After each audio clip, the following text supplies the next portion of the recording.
This 30th episode of the Peace on Drugs podcast is brought to you by the strange American phenomenon of pharmaceutical advertisements.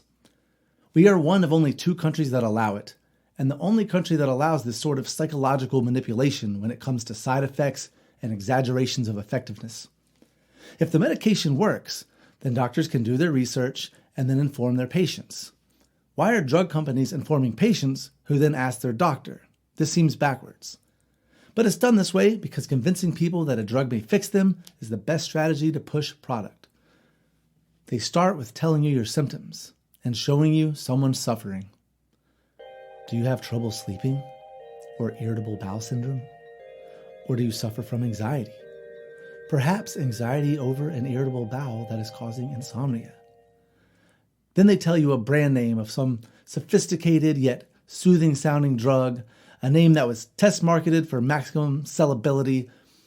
If you suffer from any of these symptoms, then Hevixtocin may be able to help you. Ask your doctor about Hevixtocin. Next comes the side effects, which they legally have to tell you, or they definitely wouldn't. But while they tell you some of the grossest and most awful side effects you may have ever heard of, they cut to a person who is sick, now cured. It's the happy ending part. Maybe there's a violin playing, a family on a beach, or a man with his dog. They speak in a soft, soothing voice.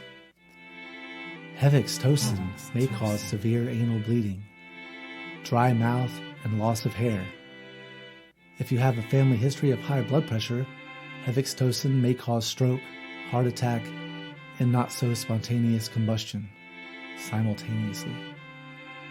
Hevixtocin is not for women or men who are pregnant or breastfeeding, as fetuses may grow tails and little devil horns, and infants may develop reverse elephantitis.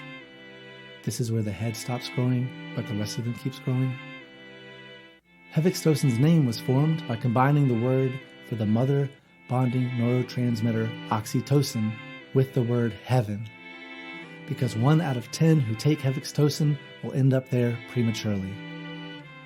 Ask your doctor about Hevixtocin and get your life back, or start living tomorrow today, or a journey of 1,000 miles starts with 1 step, and that step is asking your doctor about Hevixtocin, or some kind of bullshit like that. All right, Peaceniks. Today's guest is the stationary astronaut, Nick McLaughlin. He joined us from Rochester, Minnesota, and we had a fantastic conversation. He talks about his trips into the Amazon, doing ayahuasca, and his spiritual journey.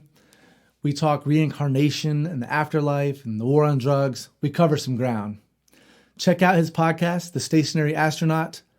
And come on, Peaceniks, let's do the damn thing. America's public enemy number 1 in the United States is drug abuse. Drugs are menacing our society. What are your thoughts on the drug problem?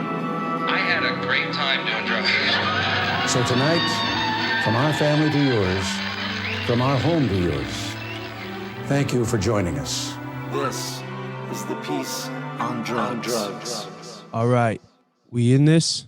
We're in this. How are you? Good. How you doing? Backdrop, bro. Oh, thank you. You got the bong on one side and you got the elephant on the other. Oh, yeah. I usually remove the bong, but it depends on who I'm talking to. I figured it didn't matter today. Yeah, you're good. Cool, man. So Thank what are we you for talking doing this. about today? Well, a few different things. I've been listening to your podcast and I really dig it. Just the name itself got me hooked. I'm like stationary astronaut. Immediately, I was like, I know what he's talking about. All right. Mm-hmm. But your latest podcast, you talked about melatonin, and I was really relieved, honestly, because I just started taking it probably about 3 months ago, and you said it changed your life, correct? Mm-hmm. Yeah, and for me too. But you were talking to, was it Rick Doblin and Dennis McKenna? Rick Strassman. Rick Strassman, sorry. But he was saying that the dream thing might have been a placebo, right? It's all bullshit. Dude, I didn't know about the dream thing until like I took it by accident. I took Benadryl every single day. My wife bought the wrong stuff, and I was like, "Oh, this is some natural herbalistic stuff I don't know about. I took it, and man, my dreams were just crazy. So there's no way it was placebo because nobody told me about it. Uh-huh. Yeah, I think sometimes these scientific minds get in their own way, and they have a tough time just allowing. So if it walks like a duck and it quacks like a duck, it's probably a duck. So when you have so many people across the board talking about their dreams while on melatonin, well, chances are good you're going to start dreaming again on melatonin. Yeah. I swear by it. But I was listening to Andrew Huberman on he was on Joe Rogan's podcast, and he was talking against melatonin, and I was disappointed to hear him say that because it's really helped me out. But then I heard in your podcast, it was recommended and that's helped you out. I was like, I don't think it's a bad thing to take. I think it's really been giving me good sleep.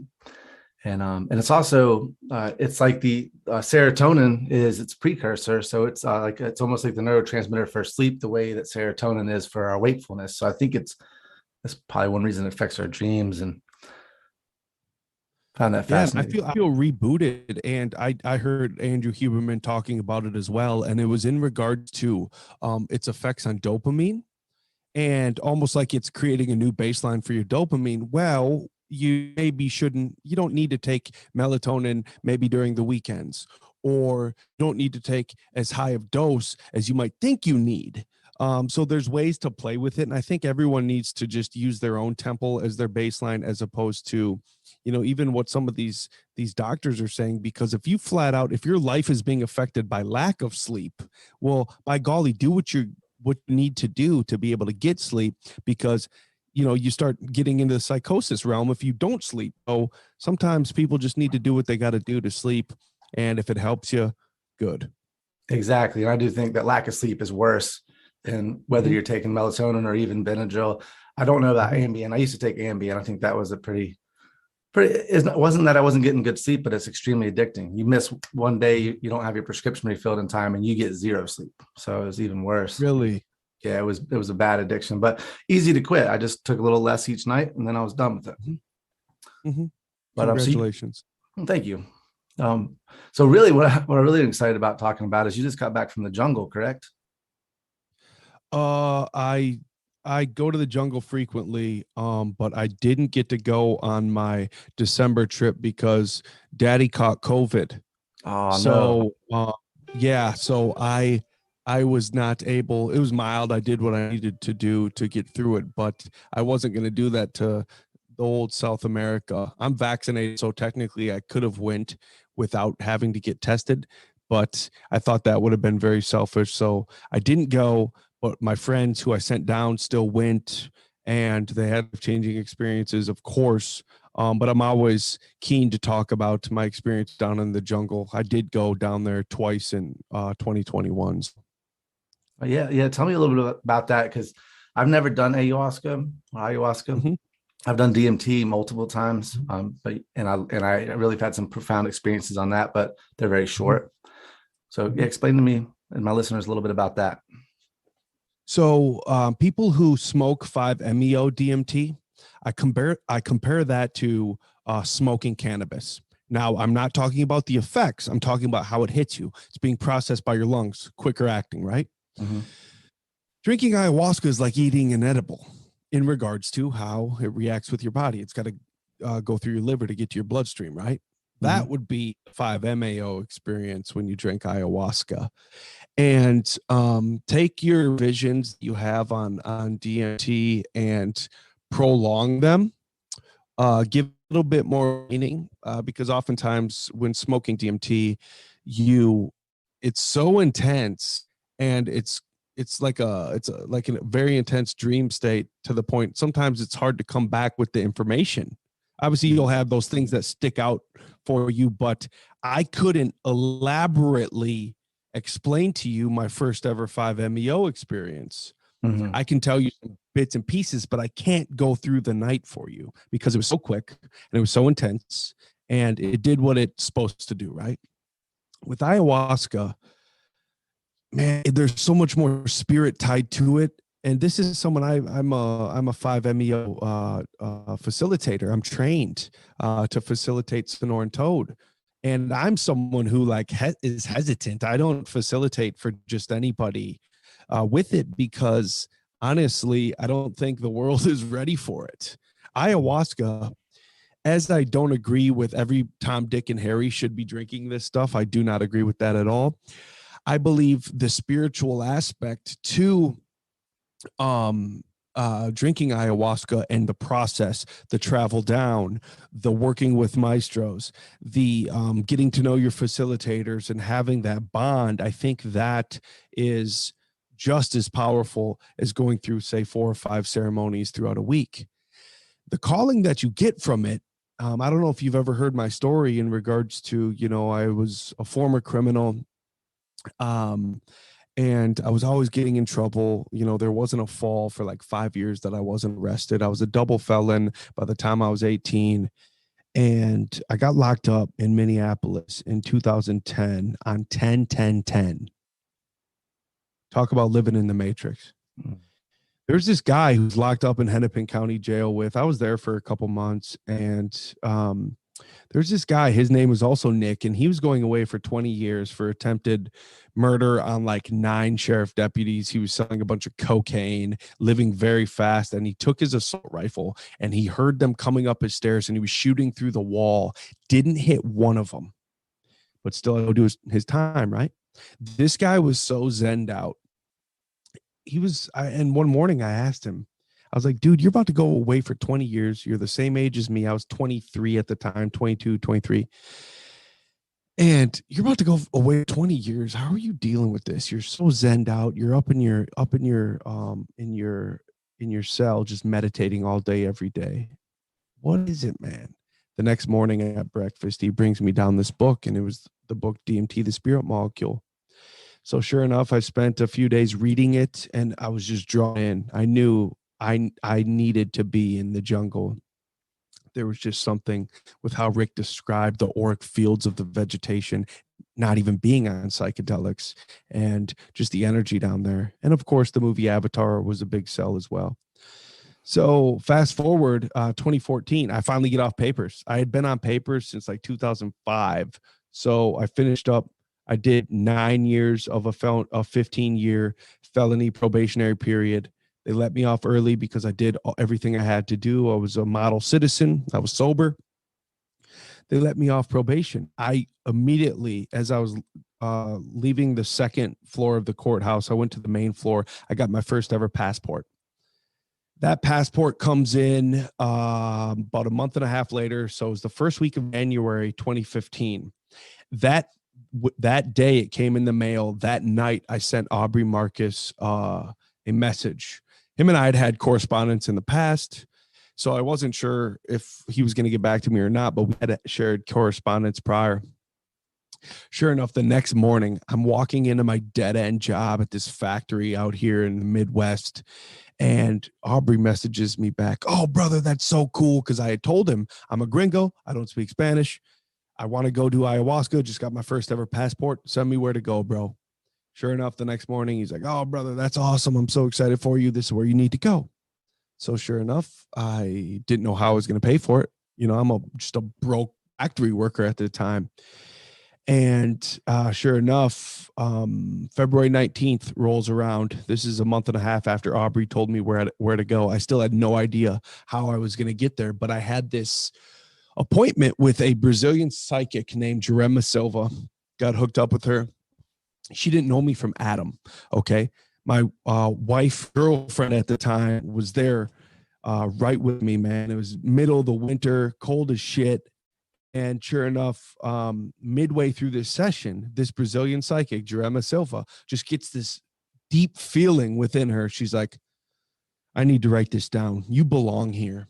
She writes down Peru, circles it, stars it, slides the paper across the table. She didn't know a month prior I was asking Aubrey Marcus where the hell I need to go in Peru to drink ayahuasca. And sure enough, tears just start flooding my face. So the following day, bro, I put in my 2 weeks at my factory job. I didn't know what I was going to do, but I had some buddies who worked in restoration sales up in the Twin Cities. They were all also in the program, former criminals, making good money, life-changing money.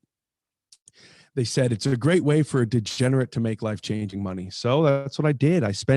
This is February, so I spent March, after my 2 weeks ended at this gig, I spent March just living at my buddy's condo in Minneapolis, training to work restoration sales. And then I started making changing money, big checks. And then I booked my first trip down to Peru for August of 2015. And I call it Off the Grid August because I try to go every August. And this is where the medicine really tests you. So I got my calling, right? I read the book. I was meant to be in jail at that time.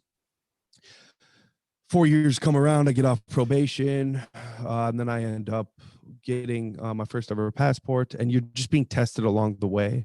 2 days before I was leaving in August to fly out, my first time ever traveling internationally, by the way, my car breaks down on I-35. So I'm just being tested again and again and again, not knowing, am I even going to be able to go? Sure enough, bro, I just left my car on the side of the highway, caught my flight, didn't worry about the car, let it get impounded, and I just went to go find source. And sure enough, by night 3, I was being blasted off. That's the first time I ever saw Ganesh. Mind you, I had never worshipped anything Hindu related. I had never even paid attention to the Hindu religion. And before I know it, first 2 nights were tough for me. I didn't really blast off. I still probably had too much cannabis in my system.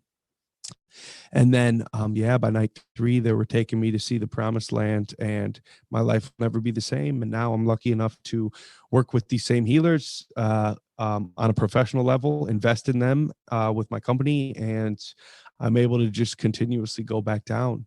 I'm not a big promoter of ayahuasca, the universal use of ayahuasca. I believe everyone needs to find it themselves. I have hundreds of people reach out to me to tell them where they should go. But I always kind of hit them with the common questions, to make sure they're even fit to do so. And then obviously there's a big packet that you need to fill out to be able to legally go down there in regards to be facilitated, because it isn't just one slice for everybody. One size doesn't fit all. Some people shouldn't go for maybe another year. It always comes down to, the set and setting and you being in a good place in your life to be able to go. So you don't come back and you have to still pick up the pieces of all the bullshit you didn't take care of before you went. And that's a common factor you see with people, where they think ayahuasca is going to fix everything, all their issues, all their trauma, when it's like, well, you got to realize this is a medicine that you need to work with. You need to be patient with it, and it will be patient with you. It only gives you what you can handle. Sometimes it'll help you work through your stuff, but also might show you some of the things you weren't seeing, which could be intense for some people. Absolutely. Not everyone's ready to see that. And I can relate to that from my mushroom experiences. I do it a few times a year. I do a good mushroom experience, and we just did one for New Year's Eve. I wanted to kick off the new year, and it was a great experience. But again, I've had to work through it. When I was young, when I would do those, I didn't know better. I would just eat a big thing of mushrooms, and all of a sudden I'd be in the corner freaking out because I wasn't ready for that kind of experience. Oh, that's so true, man. Mushrooms are a powerful tool for us to use up here in the United States, and people take it for granted because it's being popularized. Katy Perry last week just released a new partnership. She's re-releasing her top songs, and she's walking through all these Amanita muscaria mushrooms with a mushroom hat on. And it's like, Katy, listen, I don't know if you've had a profound experience. You've never ate Amanita muscaria. Let's not get it twisted. You've never ate that mushroom before, nor should you, unless you're a fucking monk.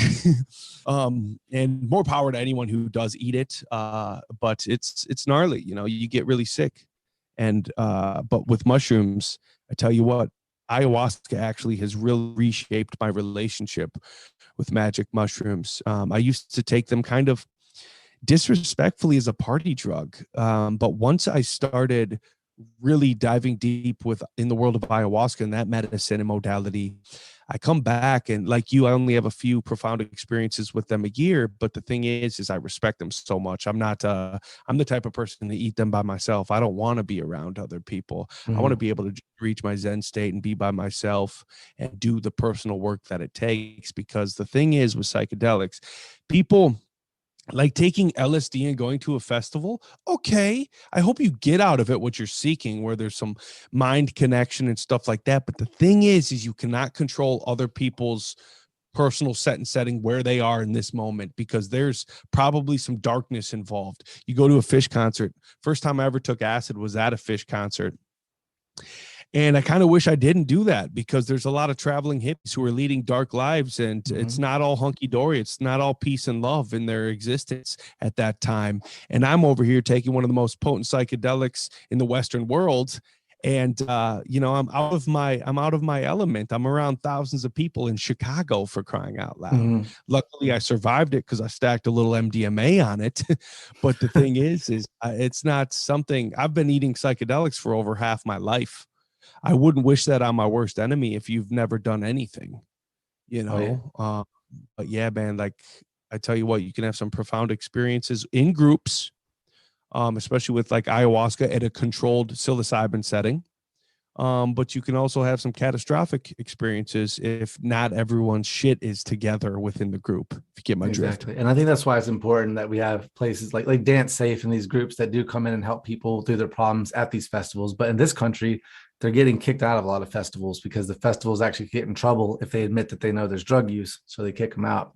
But other countries like Portugal and Spain, they actually have government controlled programs to help people through these kind of things within these music settings. Because I'm a musician, and I went to some music festivals, and I've had a good time on mushrooms at festivals, but I know exactly what you mean. It's not a place for everybody to do them. And it was only when I first started doing psychedelics, I'd like to go into the woods with a small group of people. And that was always what I did. So I think I got to learn how to use it that way, to where when I finally went to a festival, I knew how to handle myself and not go overboard, because people have some really bad experiences. Yeah, and in those countries you mentioned, it's really astounding to see the addiction and abuse rates just plummet when there is control. People really, they hound the government. The government has obviously done dirt, but the thing is a little bit of governmental control in regards to medicine use can go a long ways, simply because then at least we have a barometer. Because those festival testing sites like you're talking about, I want to know what I'm putting in my body. It's the exact reason why I won't eat MDMA anymore, simply because, well, in the Midwest, bro, it's probably just meth. It's probably just a stimulant that they put into a capsule, and no way in hell am I going to take that. No way in hell am I going to promote others to use this stuff when it's not controlled. It's meth and fentanyl, mixtures of those kind of things. And that's why I won't take ecstasy either. And I used to love ecstasy, but now it's killing people again. Like ecstasy, when it was legal, before they outlawed it in the 80s, there was 0 deaths. You could go to the club and buy it with your credit card, and there was no deaths. Now there's people dying, and it's not MDMA killing anybody. It's the stuff that they're putting in it. Absolutely, man. I tell you what, some of the most profound experiences spiritually and trauma healing wise I've had were just eating a white Rolex, double stack white Rolex at a controlled party with a bunch of people, and we knew who we were getting it from, and we knew it was clean, and we knew it was legit. And this was in the early 2000s when I was just young and experimenting. But the thing is I never really knew how much trauma healing I was really partaking in by using that medicine. And I'll call it medicine, especially with what it's doing for people with TBIs nowadays, and people with relationship issues and stuff like that. We're firing off centers of our brain that have been shut off since those trauma times. Exactly. And that's what they're using for PTSD and these controlled studies. And this is a huge thing. And this is how you get people on the other side of the political aisle, the conservatives, to understand that these drugs can be used for helping soldiers, and that's going to pull their heartstrings a little, and it needs to, but it cures trauma. Yeah, and honestly, I'm done fluffing. I'm done throwing Band-Aids on deep wounds with these pharmaceutical companies that are just making killings on. And it's tough, man, because my wife, we come from the land of the Mayo Clinic. My wife works for some of the most powerful psychologists and psychiatrists on the planet, literally, with the department she works in. And just seeing how burnt out some of these doctors are because they know they're fighting a losing battle, just prescribing pills to cap off what other pills are doing negatively for people. And it's a vicious cycle. It's this vortex that doesn't end well. And I come from a family of restaurateurs, right? And I was that little 10-year-old who was catering and cleaning up after private meetings between Pfizer reps and Mayo Clinic doctors. And, my family was getting paid under the table, and we saw it for what it was. And I saw, like, I always took it for granted, where I'm just using this cool shaped and colorful Pfizer pen and notepad. But the thing is what came out of that was just private handshake meetings that are now illegal. They can't do it. But the thing is, it's still happening. Look at what's been going on, dude. It's absolutely insane to me that these pharmaceutical companies, and Joe Rogan just had this guy on his podcast the other day. Was it Dr. McDonald? Talking about how Dr. Robert Malone, basically this guy just audits the shit. Nope, this is a different guy. John Abramson. Yep, John Abramson. He's MD, Harvard Medical School lecturer, and it's just insane how this guy has audited the relationship between hospitals, our government, and these drug companies. And it's just insane to think that we've had the cure and the answer this entire time, but because it opens people's minds and it makes it so they really won't conform to your propaganda, that it's illegal. Yet on Sunday NFL Ticket, you can still promote fucking Budweiser, and on the news, it's sponsored by Pfizer. I got a serious problem with that. And I am a cat who rolls to the beat of a different drum. Maybe it's because I'm an Aquarius. Maybe it's because I've had too many head injuries in my day. But by golly, I'm not buying in, Jack. I'm just not, because I've been to the depths of my own personal existence, and I've done the work, and it's to the point now where you can't fool me. You can't pull the cloak over my eyes anymore. I've walked the jungle with maestros who will literally bring you to this plant. They will pull it out and they say, we crush this up. We mix it with this plant over here. We make an incision in a woman's breath. And in 48 hours, she no longer has breast cancer. What? That's crazy. Yes, dude. Go on a jungle walk with an actual botanist, a jungle botanist. There's a reason why a lot of our medicine comes from the jungles. Wow. They just pimp it out, dude. I've heard stories about people. I've heard stories about people that get cancer that don't spend any time outdoors, and when they get the diagnosis, they started waking up and watching the sunrise on the side of a mountain, and all of a they weren't in touch with nature, the natural world. The Mayo Clinic literally did a study. I forget if this was in the 70s or 80s. They literally did a study of putting just one tree outside of a person who was in intensive care in the ICU. They put a tree outside of their window, and that was their control, along with patients with no tree outside their window. And the ones who had the tree outside their window, their ability to recover was tenfold. Yeah, that's just because there's a tree. That's insane. There was another study similar that was an accidental study. It was in Johan Hari's book, I think Lost Connections. But there was a prison, and half the prison faced, if you were in one side of the prison, your window faced a cement wall. The other side of the prison, it faced farmland. And they said the amount of mental health, the difference was not just mental health, but physical health from the people that faced the farmland versus the people that faced the cement wall was outstanding, like just crazy. Wow. It's just remarkable. It the is. Healing modality, which is nature. My partner on my Gary Harbo, he traveler, dude's just a wizard. He's actually one of my friends I just sent down to the jungle. We have this dream, and we're kind of working towards the process. We've been looking at farmland for the last year. Haven't found anything we really want because we need a riverway running through it. Our goal is to build on this plot, basically a healing house where people grow their own food. They live within the same biome of their food, and taking people who just need the healing, people who are late stage cancer, things like that, and bringing them into this house. And in a nutshell, running our own study to see that. I mean, it's pretty much known now that if you're within your own biome ecosystem, eating the food that, like if you walk through barefoot through a garden, right? The plants are so smart, they know to start putting compounds within their makeup that's going to heal whatever biome is walking through them. Plants talk through a mycelial network that is absolutely insane. If you live within that biome, the food is going to give you what you need to heal. It's really remarkable. And that's our goal with monomycelium. It's beyond growing mushrooms and lion's mane. We really want to be able to heal people by using the food that they're cultivating within their own biological ecosystem. Yeah, that's amazing. And I've heard stories about like there's mother trees actually feed their young through mycelium networks in the forest. They figured this out by putting some kind of dye in the plant, and they could follow it all the way to its children.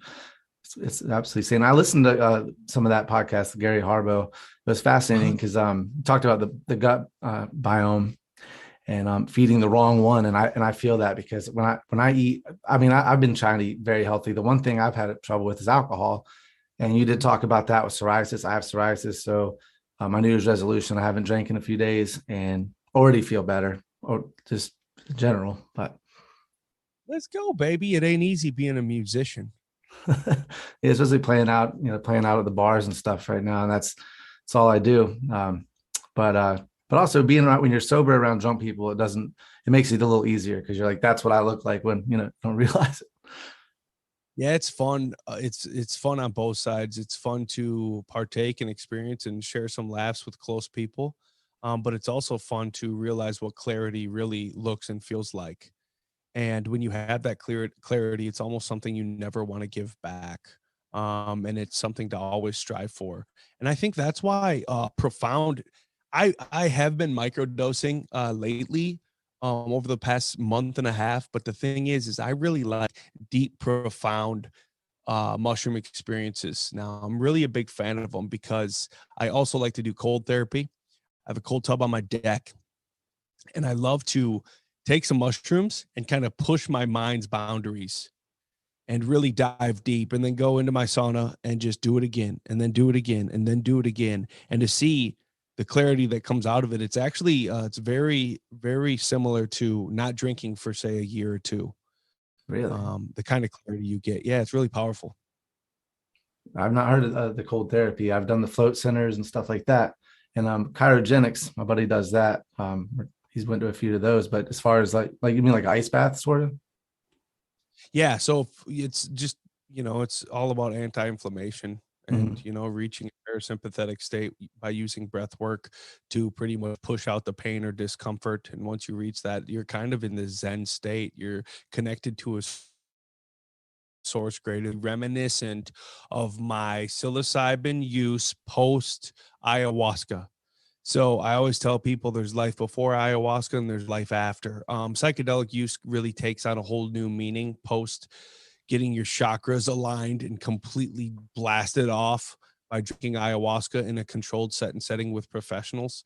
It really kind of enhances your meditative state. It enhances your clarity. It enhances how you use other psychedelic modalities and just really your connection to source. Mm-hmm. I haven't done ayahuasca, but I've done DMT. And I me and my buddy that we've done it with, we said the same thing, that for us, there was life before DMT and after. And even my mushroom trips are different now. I almost feel like I entered the DMT realm slightly when I take them, just slightly. But the last DMT trip I had was about 2 months ago, and I feel like it's going to be my last for a while because it was so great that I feel like it showed me so much. And it was like an entity was flying around my backyard. First I went into the other dimension or whatever space that is, but when I came back, I was still halfway there, and there was an entity flying around my backyard and lighting up the plants and showing me all the different plants as it flew around. And it was laughing at me, but also it was always right ahead of my vision. I couldn't quite see it, but I knew it was there, and it was laughing, and I was laughing with it. And it was so amazing. I was like, I'm going to let that be my last one for a while. That's so awesome. I love hearing about experiences like that because you got to see the playful nature of it. And that's one thing where I don't trust the shaman unless they laugh a lot. If they aren't laughing a lot, they haven't found it. Keep going back to the well, Jack. If there are some, like I've seen some Colombian shamans up in northern Minnesota where it was really, he was operating on ego, and he was operating on just like very like stern and serious and couldn't have a good time. But if we're going to have a good time, it's based on me dancing and you know what I'm saying? Sit up all the time and da, no free will. And it was really weird. And then I started questioning, wait a minute, why are you traveling the United States doing this? Why aren't you working down in Colombia in your homeland? You were ex-nayed, you motherfucker. You know, you see a lot of that, you know, or you see a lot of Peruvian so-called shamans who've been ex-nayed from Peru, and then they go next door to Colombia to work. And you always just wonder, why aren't you working in your homeland? You know? I mean, you see a lot of that within the industry. I tell you what, man, like the ayahuasca industry as a whole is not for the faint of heart. There is a lot of darkness within the industry. And that is why I am very specific with where I send people, who I send them with, and everything that involves the travel along with the work with the medicine.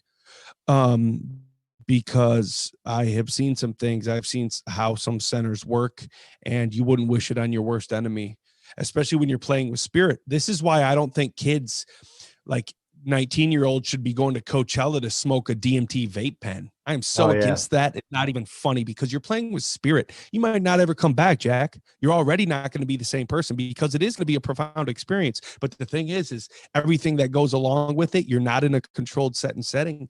You're walking a dangerous tightrope, and it doesn't end well. And it's almost disrespectful to the molecule. It's such a spiritual thing that shouldn't just be a kid with a vape pen hitting it whenever he wants, just to be like, I'm getting high. It's not about getting high.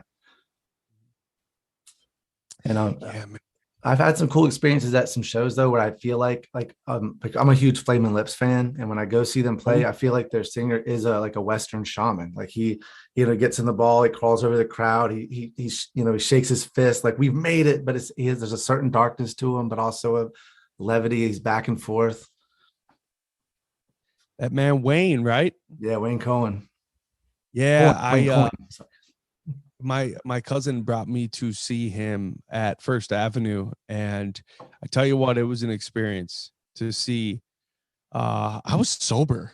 I think I might have maybe smoked some pot, but I was sober for the most part.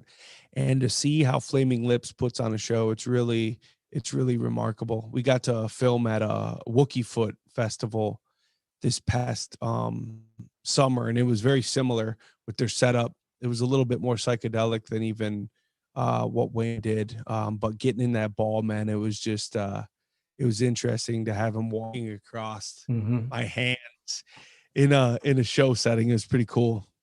Yeah, we ate mushrooms in St. Pete, the chocolates, and he was singing the Space Oddity, here I am sitting in the tin can. And when he rolled his ball, we were standing by this platform, and I realized as he's rolling out, I was like, oh shit, this is his stopping point right where we're at.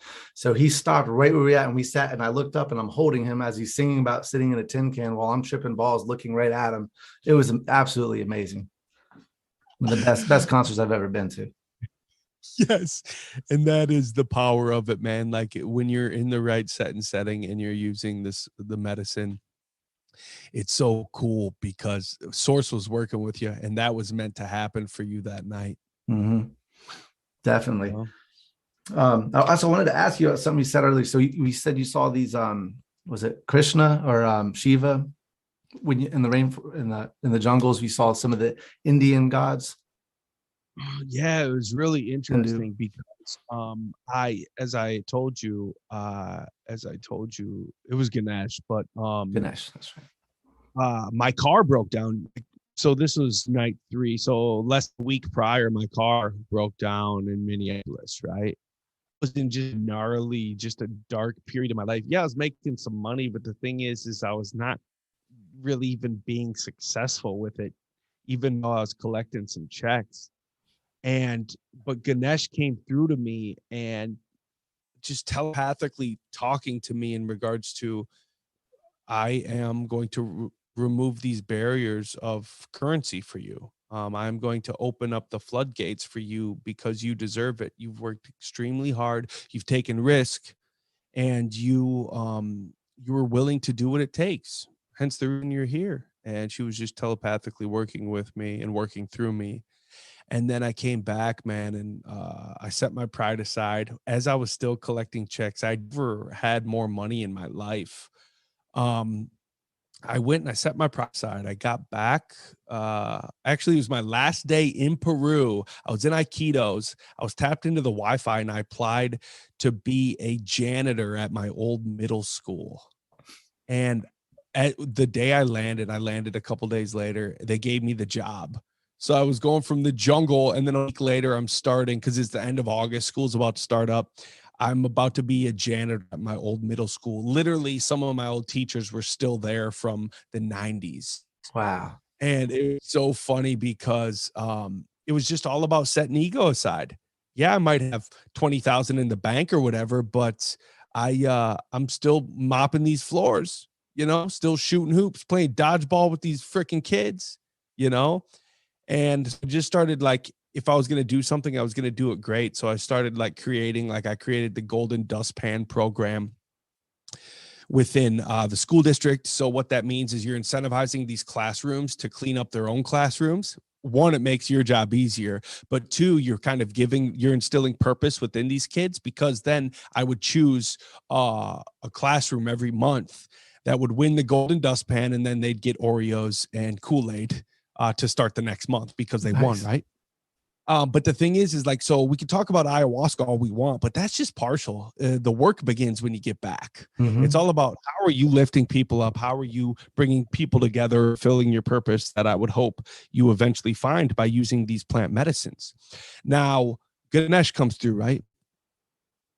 It was insane, because the following night I went to hell. I had lost a girlfriend to a heroin overdose a couple years prior, and that was tough because I had found out that she was still living. I was wondering why she was always staying at my house, and we never went over to her house. And then she finally, she's like, I didn't want to tell you this, but my ex, we still we're co-abusers of this stuff, and he won't leave, and I got nowhere else to go, and da da da da. I was like, here's the deal, Rachel. I need you, and I'm sober at the time. I'm like, I need you to just figure this out, and I'm going to separate myself from you right now, but please, I love you, and I love you enough to say goodbye right now. When you figure this out, get back to me, and we'll see if we can make it work. Sure enough, 4 months later, dude, I'll never forget it.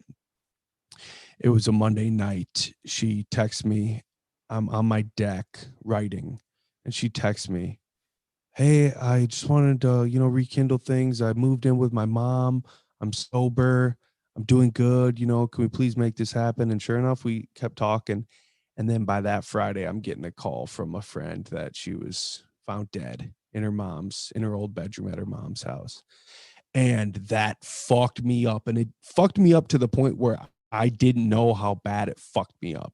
Mm-hmm. Because I pushed this girl away so she could kind of go on this journey to figure herself out and get past the devil, which is heroin. And sure enough, she was fighting for it, and we were coming back into each other's life. And then sure enough, the demon would just held on. You know what I'm saying? Mm-hmm. And that fourth night, my first year in the jungle, I had to deal with that. And it was tough. It was tough. I went through hell, bro. Yeah. In hindsight, go ahead. Sorry. It was just one of those things. And like you were saying, hindsight's 2020, but the thing is, it was a gift. And then the fifth night, the entire week, I'm like, dude, this is like an Avatar movie. Some of the facilitators are these tall, blonde Austrians, and they look like Avatar people. What the hell is going on? Sure enough, Christoph, who had been kind of working with me throughout the week as a facilitator, I come out of ceremony. I was like, oh, wait, no, I was still towards the tail end of our fifth ceremony, and I'm coming out. This is the first time I had seen anything physically with my eyes open. Everything was internal, right? Mm-hmm. I come out, going to the bathroom, and there's two Navi people waiting to tuck me into my mattress. And these are the same Navi people, these warrior type entities that Jerema Silva, the Brazilian psychic, said were over each one of my shoulders as my guardians when she was doing the reading back in February of 2015. So fast forward my final night, 5th night in August of 2015, these Navi people were standing there waiting for me to come back from the bathroom. They tuck me in. I go back to closing my eyes. I feel their presence. It's beautiful. And then the ceremony comes to an end. Lights turn on, candles turn on. And Chris comes up and he's like, dude, after last night, how was tonight? And I was like, bro, I feel like we're in an Avatar movie. And he laughs. He's like, yeah, James Cameron brought all of his executive producers down here 5 years before they made Avatar. Really? And got the visions, and it all made sense at that point. Holy shit. Yeah, talk about a shared space. Wow. Absolutely insane. Absolutely insane. And then bro, it's so, working with this medicine is so fucking insane. I've drank ayahuasca countless times now, been on so many retreats, and no two ceremonies are the same, kind of like a DMT trip, right? No two DMT trips are really the same. They're always kind of off the wall, right? Very different sometimes. Yeah. So I was in Colombia. I had never drank in Colombia. I went down with a friend in 2016, and she hung out for like 20 some minutes and was basically precursing that my grandpa was going to get sick. This is in Peru. Okay. Sure enough, I come back, my grandpa gets diagnosed, and she had told me that night, she's like, since you're the only one who has experienced this thing we call the afterlife, I need you to stay with your grandpa, and I need you to be there with him during his dying days. So sure enough, I stood true to that in 2017. He eventually passed. I stayed with him the final month of his life, and I was kind of like not the gatekeeper. I was like the Crip man, I was the dude. I was the doctor of death. If I was around, grandpa was going to die. That was the long and the short of it. But the thing is, the family accepted it as such. My grandma Ren comes through again when I was in Colombia, first week of 2021. She comes through asking for permission to reincarnate as my second daughter. Mind you, I didn't tell you that my wife was pregnant at the time. She's pregnant. We found out like August of 2020. We had a quarantine baby. So my wife is still pregnant in January 2021, right? Tears just start flooding down my face as my grandma Ren asked me if she could reincarnate as my daughter. And sure enough, man, I said, of course, grandma, that'd be fucking awesome. So sure enough, we end up May 12th having our second daughter, named her Marky Ren being my grandma's name. And I have since gone back to Peru and drank the medicine, and Grandma Ren ain't coming through anymore. So she's with me in the physical flesh now. Wow. It's fucking insane. It's fucking insane because it's obviously a personal journey, and you don't know if I'm blowing smoke up your ass, but the thing is, it's my personal journey, and that is what's happened for me. You don't need to believe it, but it's my truth. You know what I'm saying? It's just insane. Yeah, I know exactly what you're saying. I always have weird questions in my own mind about reincarnation, because I think of all the stories of what death could be, it makes the most sense to me. But my questions would be like, could it cross timelines? Does it have to be, if I die now, then I have to reincarnate in the future? And could that mean I have multiple versions of me that are living different lives happening simultaneously in this one?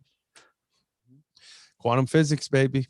We're finding out so much more. And the cool thing is about ayahuasca is you can do a lot of past life transgression.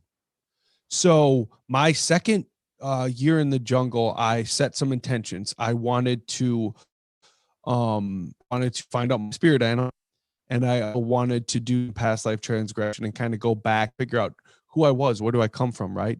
Sure enough, Mama Ayahuasca answered the call. And you know how like egoically you're like, oh, I'm a lion, or I'm a gray wolf, or I'm a bald eagle. Nah, bitch, Nick, you are a giant squid. And you go so deep into the depths, and it is your job to be the sentient being, but reach out and pull people in. That's why I throw festivals. That's why I started Where the Minds Meet. That's why, I throw conferences to bring people together to help educate them while Gabor Mate or Gary Vaynerchuk is on stage, or Dennis McKenna, Yeah, man, I've been lucky. And then I'll never forget, we don't necessarily just reincarnate as human beings either. Mm-hmm. So my second year in the jungle, I found myself on the Serengeti in a family of thousands of elephants because there was way more animals on the planet, or large animals on the planet, than there were human beings. So there was less human beings to reincarnate into in this existence on this planet. So we were just a band of elephants running around. And I'll never forget this. My brother Matt, he was kind of second in command next to Maestro Alberto and his son. And Matt he wasn't in my vision. He was walking around and just making sure everyone's kosher. And he sees me come out. I open up my eyes, and I just got done running on the Serengeti as an elephant, and realizing that Matt was one of my brothers in a past life. And he reaches his hand down, and he didn't reach his hand down to shake my hand. He reached his hand down and he wrapped his arm around mine like two trunks. Was this dude just in my vision? And he's like, I love you, brother. And he had never like gone out of his way in a ceremony. I'd at this point sat with him, at least 10 times, and he had never done that before. And he wraps his arm around my arm like a freaking trunk of an elephant and says, I love you, brother. Wow. Not to mention, split seconds prior, I was just running with him on the Serengeti as a freaking elephant. That's badass, man. That is, and I actually do believe that we go into some of these places with people because I believe it's a real place. Me and my wife a few yeast ago, it was one of our first DMT experiences, and made a kind of a ritual out of it. And when we went there, she was there longer than me, but we were there together. I felt her presence. I didn't necessarily see her, but we were communicating on a different wavelength. And as soon as I came out, she was still there. Immediately, she's like, "Where'd you go? Where'd you go? Where'd you go?" And she couldn't hear me in this world because I'm saying I'm right here. She couldn't hear me. And that to me told me she felt me come out of it and knew I wasn't there anymore, which means we were there together. Telepathy, baby. Wasn't that the original name of DMT? Was it? Telepathy? I'm pretty sure they originally branded it as telepathine because of the telepathy that would take place when people would use it together. I believe it. I mean, it really is. It's amazing. Well, I was going to ask you. You said it is. You said so. You said magical. you So never. I said what? Oh, sorry, we're having a little. I think a little connection lag, but no, because you said you never, you weren't never went to like a Hindu church or anything when you started seeing the Hindu visions. But I was wondering, were you raised Christian? Yeah, I was raised Catholic, and it's really interesting because I have had very minimal Christian type visions. It's always been Egyptian or it's been Hindu. And the Egyptian one was crazy. It was night 1, year 2, the night my grandma came through eventually. Thoth, Thoth with the bird face, was like on stilts. And this was early in my vision, and I had broken through quickly. And sure enough, he just boop, boop, boop, boop, boop, boop, boop, boop, boop. And comedically, like telepathically was like, and this is me talking, "What's up, motherfucker?" And then boop, boop, boop, boop, boop, boop, boop, boop, boop, went back up looking down on me. And it was just insane because, man, I like the pyramids. I got one tattooed on my body and stuff. And I like the idea of a cornerstone. And I come from a Masonic family, and my dad was a Mason, stepdad is. And I like the idea of geometry and going through the geometrical wormhole when you smoke DMT and things like that. I never chose to summon in Thoth. I never chose to summon in Ganesh. These are entities and beings that are there always. It's just using the bridge, the modality to get to them, to understand them a little bit more, and to utilize them within this third dimensional existence. Yeah. I've seen a lot of Egyptian stuff on DMT. That entity that flew around my backyard that I couldn't really see, but what I could, like, it was barely ahead of me. It seemed like a genie, which to me is like more of like a Hindu deity. And I've not seen any Christian, and I was raised very Christian, and I haven't seen any, but one of my good friends who was raised Jehovah's Witness, when he did it, he went deep too. He was gone for about 20 minutes on smoking it. And he said immediately he saw Jesus, he saw heaven, and they said, you've made it into heaven. And as he was getting accepted, they were like, wait, you can't come in here. And then he saw hell. So he saw, but what was really crazy is the next day, and I hadn't listened to a lot of Aubrey Marcus, but I put on Duncan Trussell's podcast with Aubrey Marcus just randomly. It was just, I think it had been the last thing I listened to. So it popped up. We're in the car the next day, and Aubrey Marcus immediately starts talking about the duality of the psychedelic DMT experience with heaven and hell, how some people experience heaven and hell and how you can go beyond it. Immediately explaining to my friend what he experienced. And I was like, that's so insane that this is what's playing right now. But I've never had a Christian myself thing. It's strange. That is so insane. One time I had this fateful instance while listening to Duncan Trussell's podcast. This is pre-DMT for me, pre-ayahuasca. This is probably like the year 2012, 2013. I was in Rochester, Minnesota, the home of the Mayo Clinic. And I was listening to Duncan's podcast. He had Johnny Pemberton on his podcast. Johnny Pemberton is from Rochester. His dad is a Mayo Clinic doctor. That's weird enough, right? But check this out. Because Rochester, we're a town of like 130,000 people. We're not the biggest town. We're just known for the Mayo Clinic and IBM and stuff like that, right? Check this out.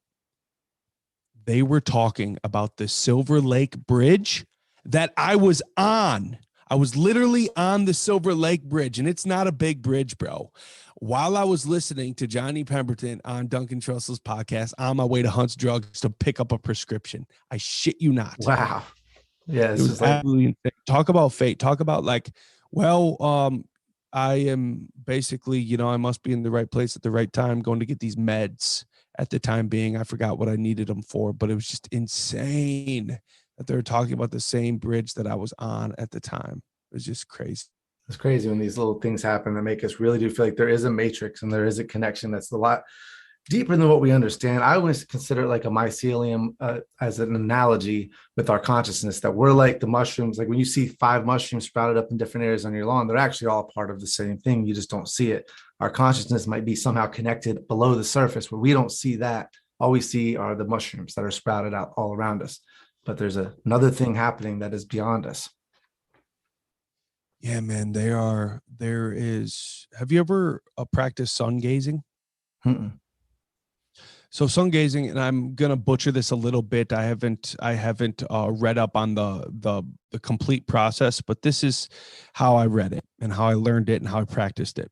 So sun gazing is something that can only be done the first hour of sunrise or the last hour of sunset. Okay. Simply so your eyes don't get burnt up, right? You have to be planted on the ground barefoot. So it's very hard for us to do in like Minnesota, right? It's something where you want to be more equatorial to do it. Southern California, Florida, somewhere down south. I'm in Florida, so perfect. Yep. There we go. Shout out to Florida.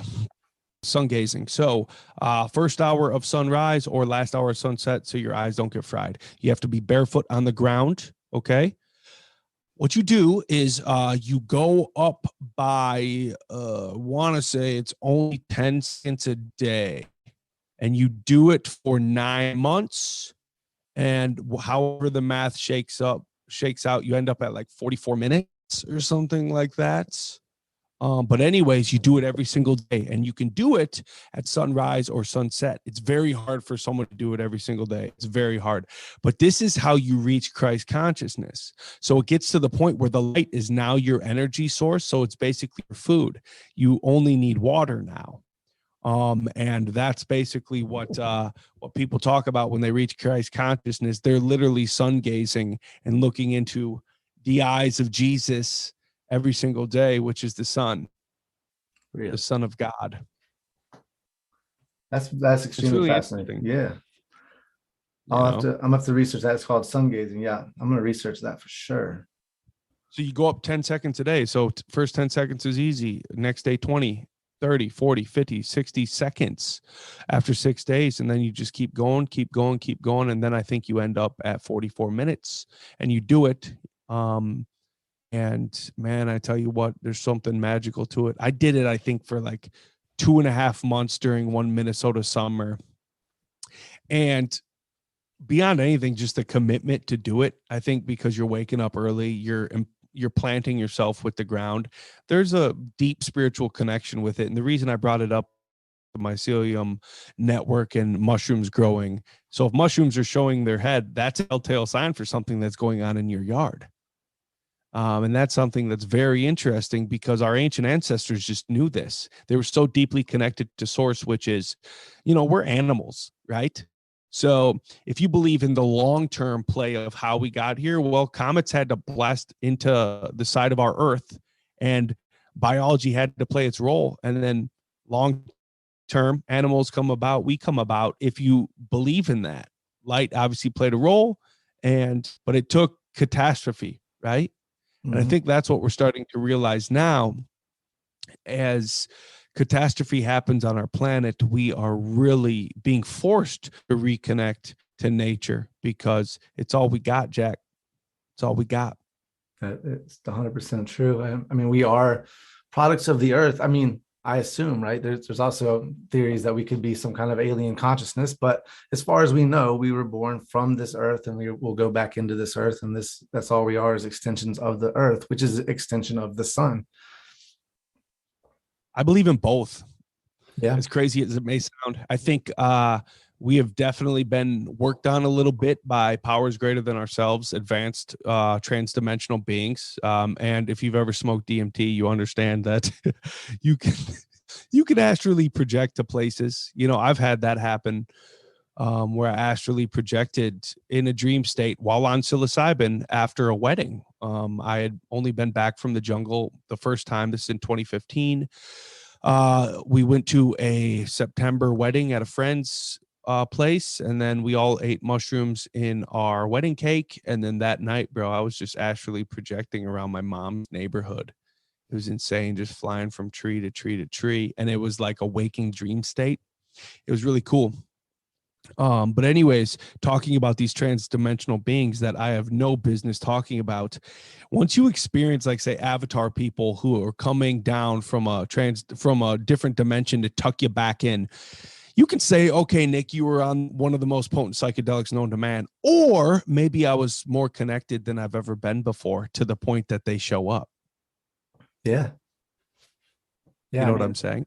I do. And why does Thoth show up when I've never studied Egyptian mythology? Why does Ganesh show up when I've never studied the Hindu religion? Why?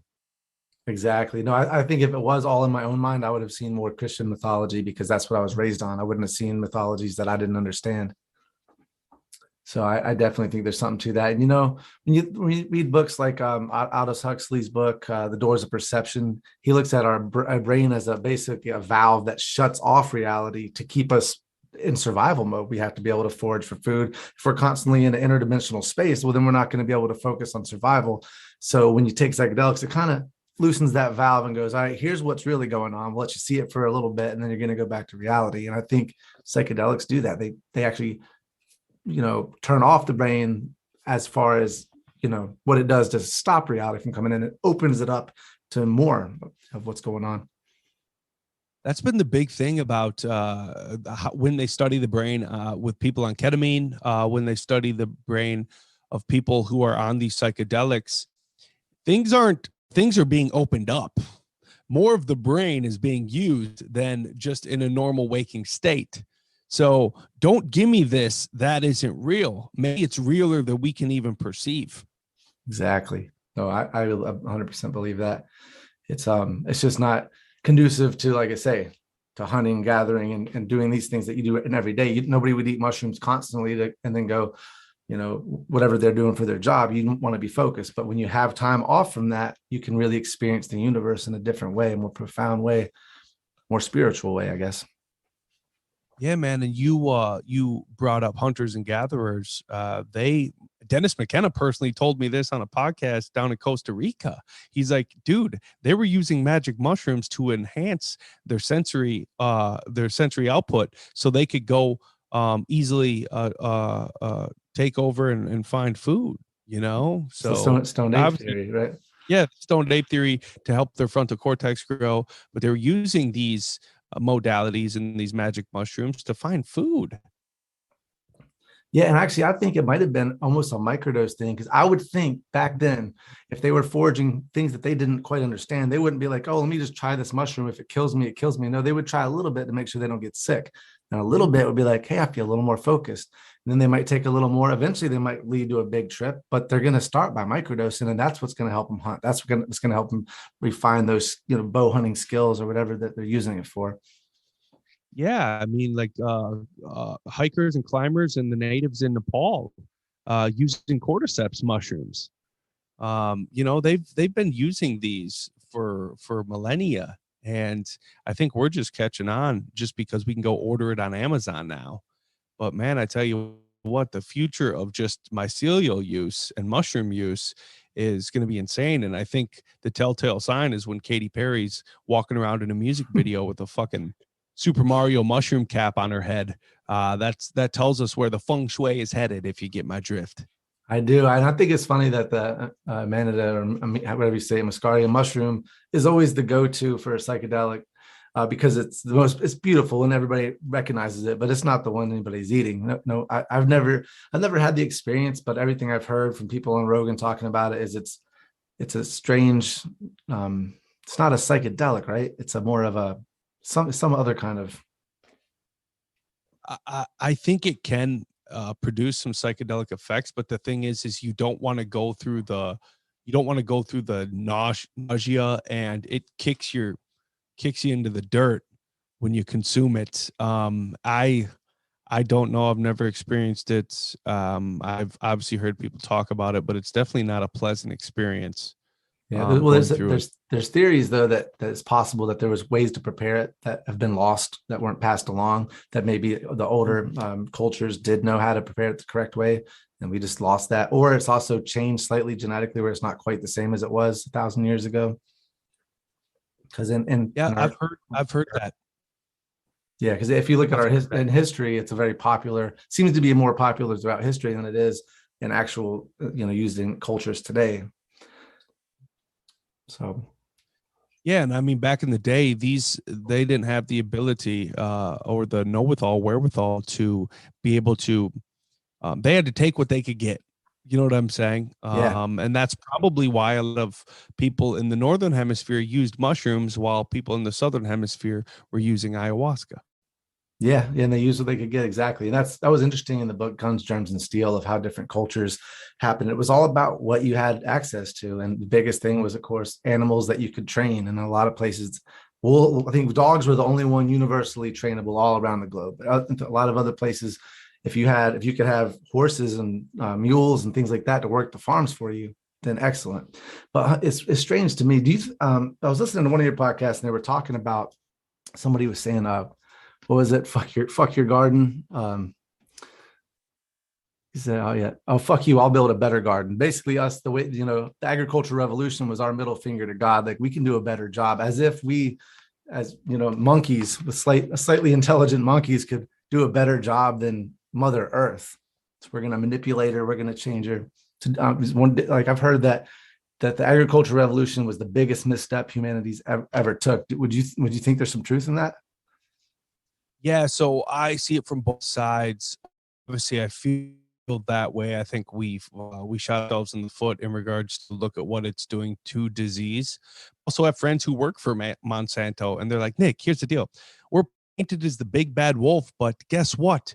Billions of people are not starving because we're able to genetically modify food, so we can grow more."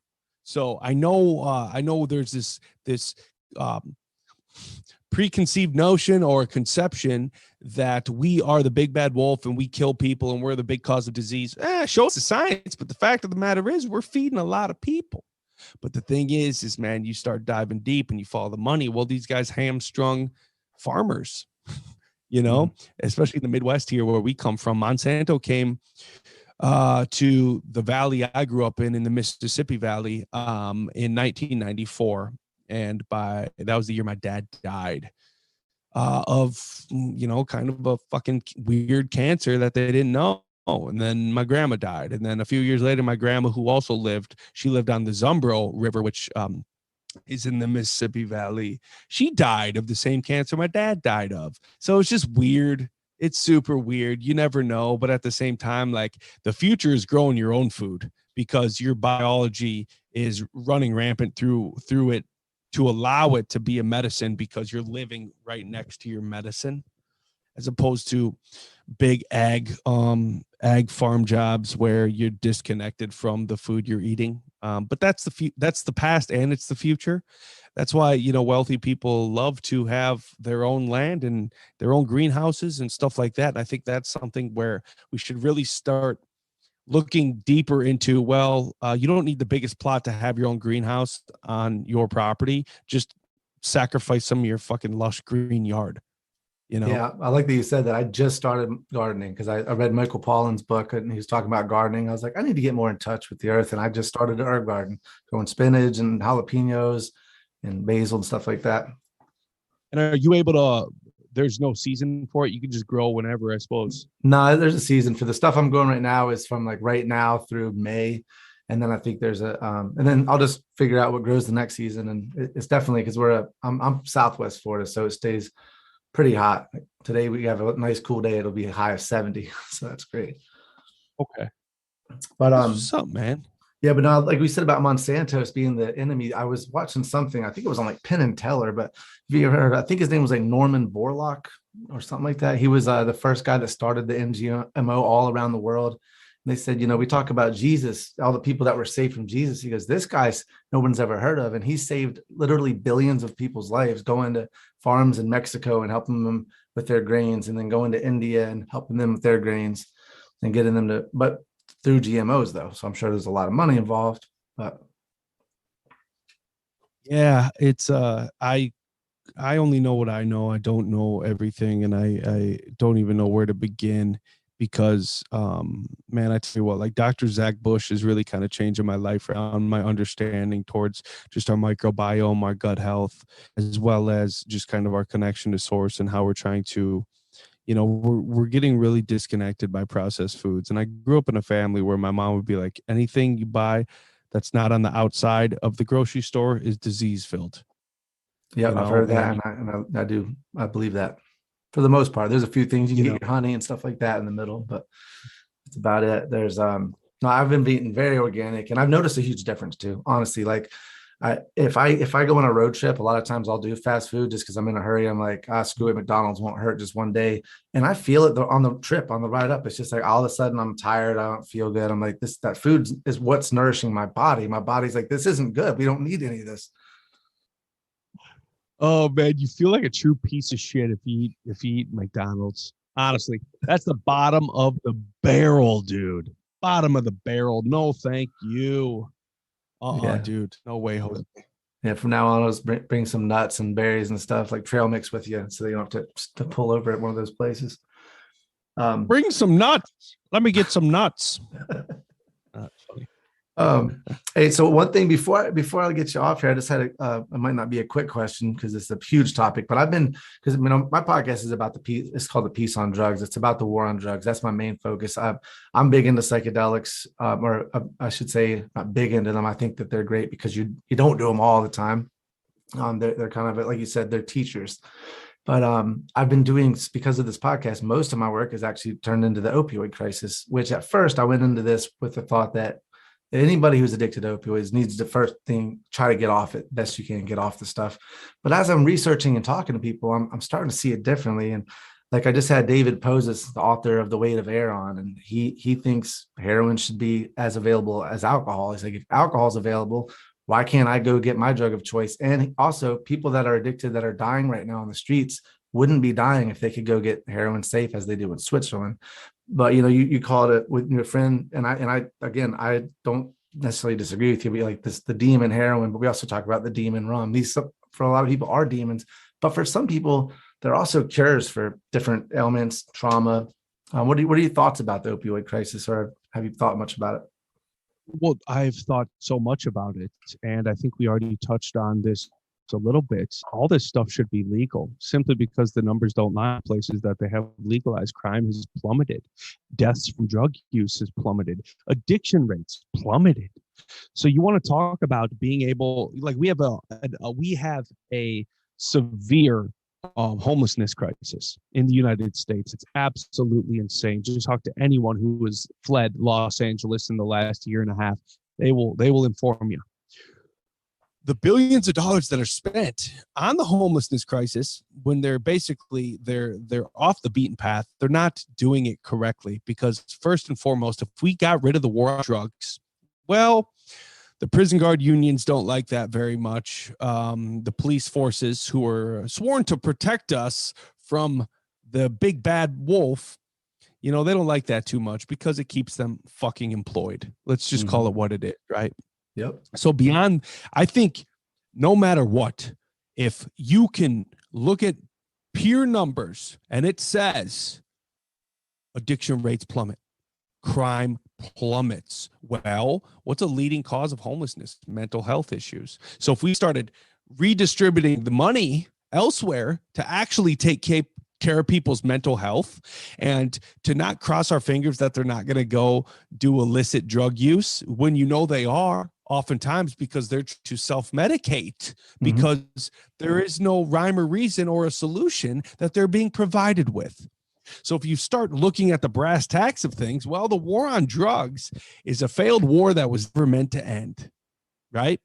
And then it's a big control grab. So I have friends who are running the psilocybin studies at the University of Minnesota, and then you got Roland Griffiths out at Johns Hopkins. What are we doing here? We already know this stuff works. They've run so many trial studies. And then here you sit, we're still having to go through all this red tape. Why is that? Control, man.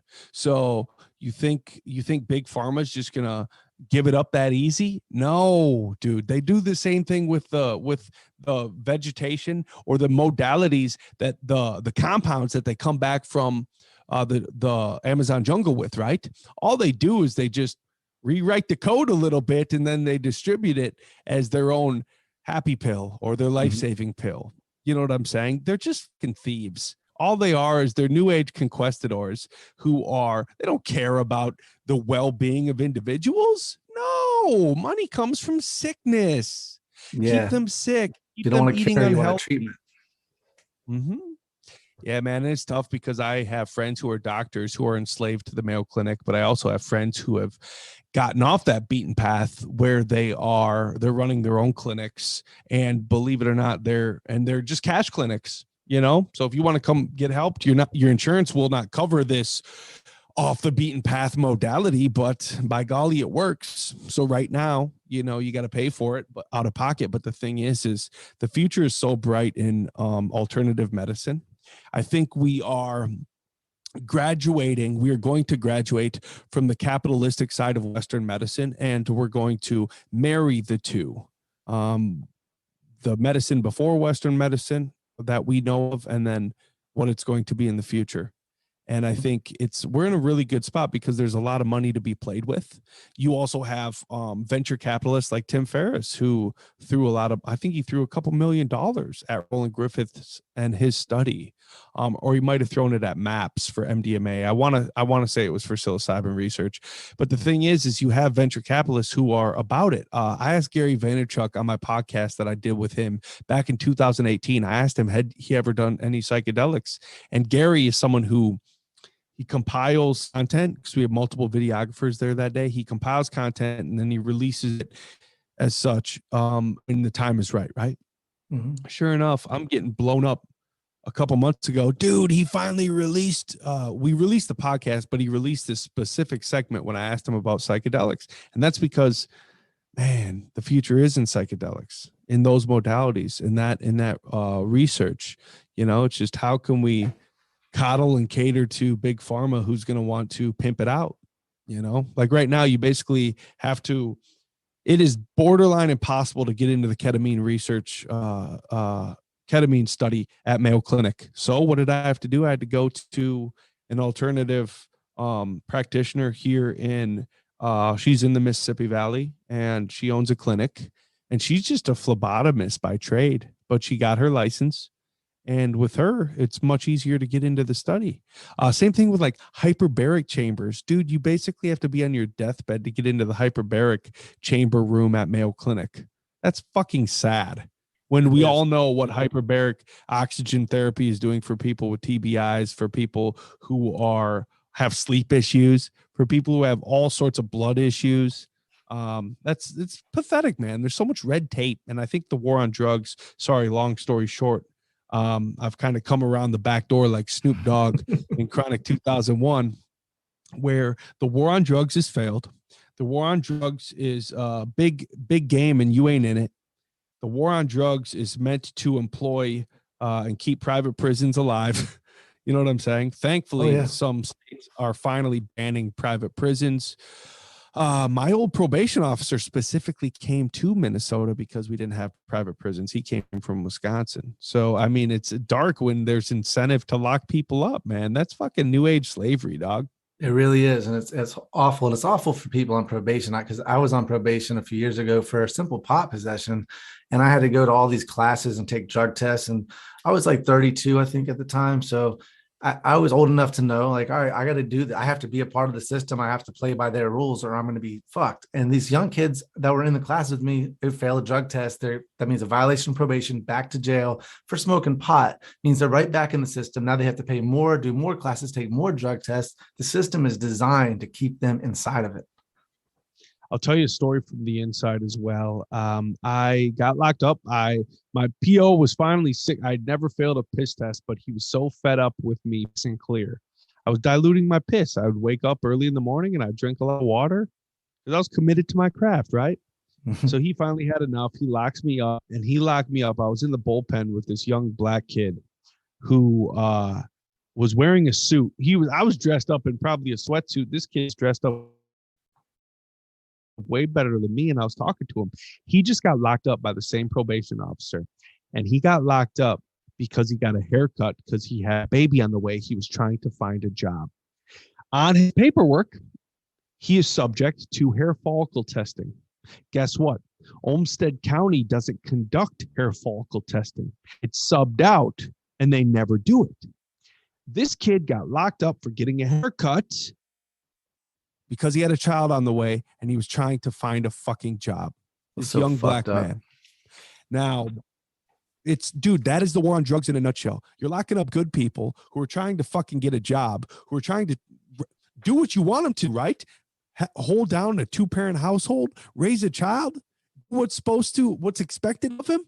And here you are, you're putting him back, you're setting him back. He's going to have to pay court fees. If he has to hire an attorney, he's got to fight this because this is a violation. That's a new charge. Another So charge. you're just setting this kid back, man. And the thing is that's the war on drugs in a nutshell. It's baby steps. Jordan Peterson just went on this rant, and I think Rogan reposted it. And it's talking about how, oh man, communism is baby steps, Jack. They take little liberties away. You keep giving away your freedom for liberty. Eventually, you keep giving away freedom, you have neither. And that was one of our founding fathers who said that. And here we sit, we keep just like, because you don't smoke pot, all of a sudden people shouldn't be able to explore their consciousness. You vote a certain way simply because you don't agree with, just because you grew up in a Bible banger household that, forbids the use of fucking compounds that allow people to explore their consciousness, all of a sudden makes you so uncomfortable that your neighbor might be doing it. Guess what? Ain't nobody running in the street ass naked saying, go eat some mushrooms with me or come rip a bong that's behind my right shoulder with me. You know what I'm saying? I'm not pushing it on anybody. I'm just allowing you access to explore your consciousness. That's why we play by the rules, man. We're licensed. We send people down to Peru. I don't have an illegal underground operation like fucking Kentucky ayahuasca. You know what I'm saying? Orlando. We're sending people who are vulnerable and need it to a safe setting in a legal scenario where they can not have to worry about the boogeyman over their shoulders because of this fucking war on drugs, man. Exactly. I think, was it Dennis McKenna that said, if life, liberty, and the pursuit of happiness doesn't include my right to explore my own consciousness, then the Declaration of Independence isn't worth the hemp it's written on. Ooh, that's what you call a mic drop quote right there. If that was Uncle Denny, I'm going to have to call him after this and say, thank you, Godfather, for being the witness.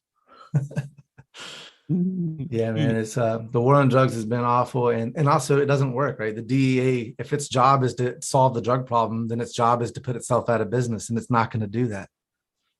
Goddamn right. Almost like people who sit on boards for cancer foundations. Yeah. These people who are sitting making six figure. I've been on a board before for it, and it was just really gross because you see it from the inside out, and you're like, wait a minute. So you're the Cancer Society, right? If you really wanted to have a cure for cancer, that would mean you wouldn't have your six-figure job. So do you really want to find a cure? Because then you lose your plush paycheck.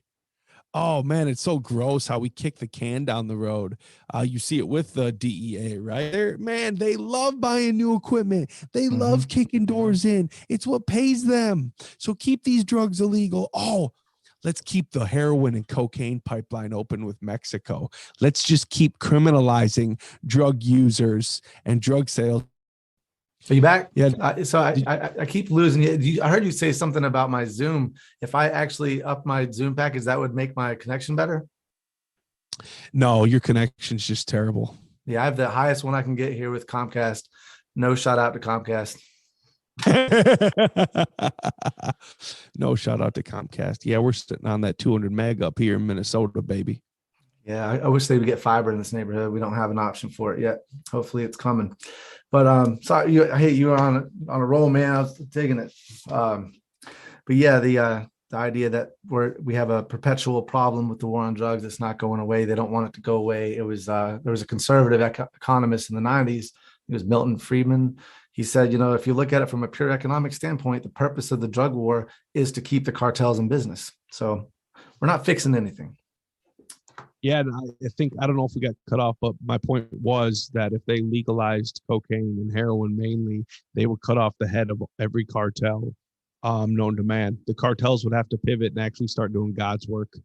Yeah, and they could actually start legit businesses that they wouldn't compete. Like the head of Budweiser doesn't go, send assassins to the Miller Lite people. It doesn't work that way in the legit business world. So they could be legit businesses, and you wouldn't have thousands and thousands of murders every year in a country that could be a beautiful, thriving place. They have the land, they have the resources, but because of our drug laws, they're kind of fucked right now.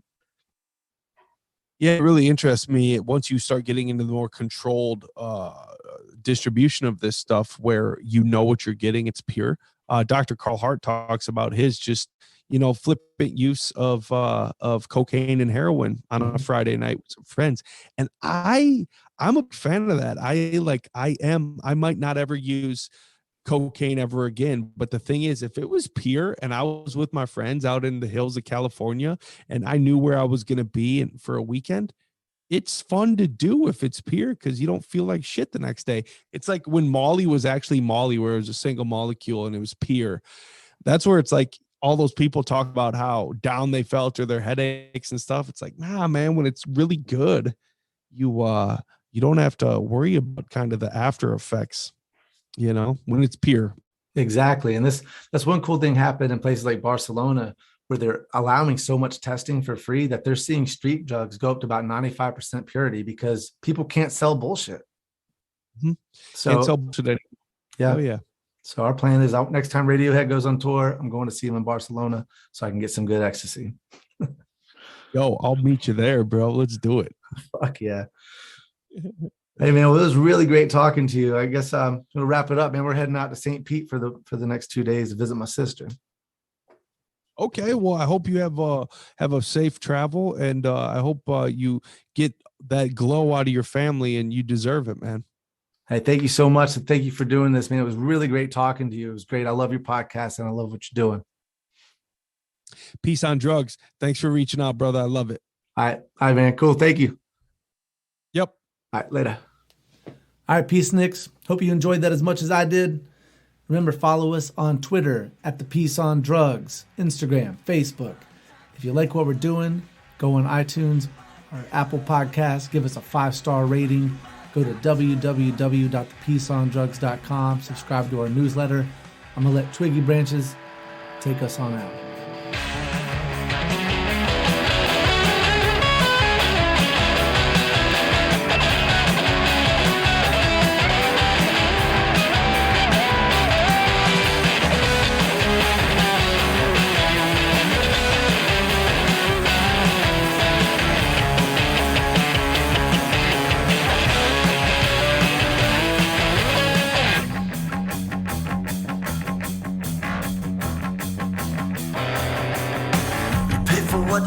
yet.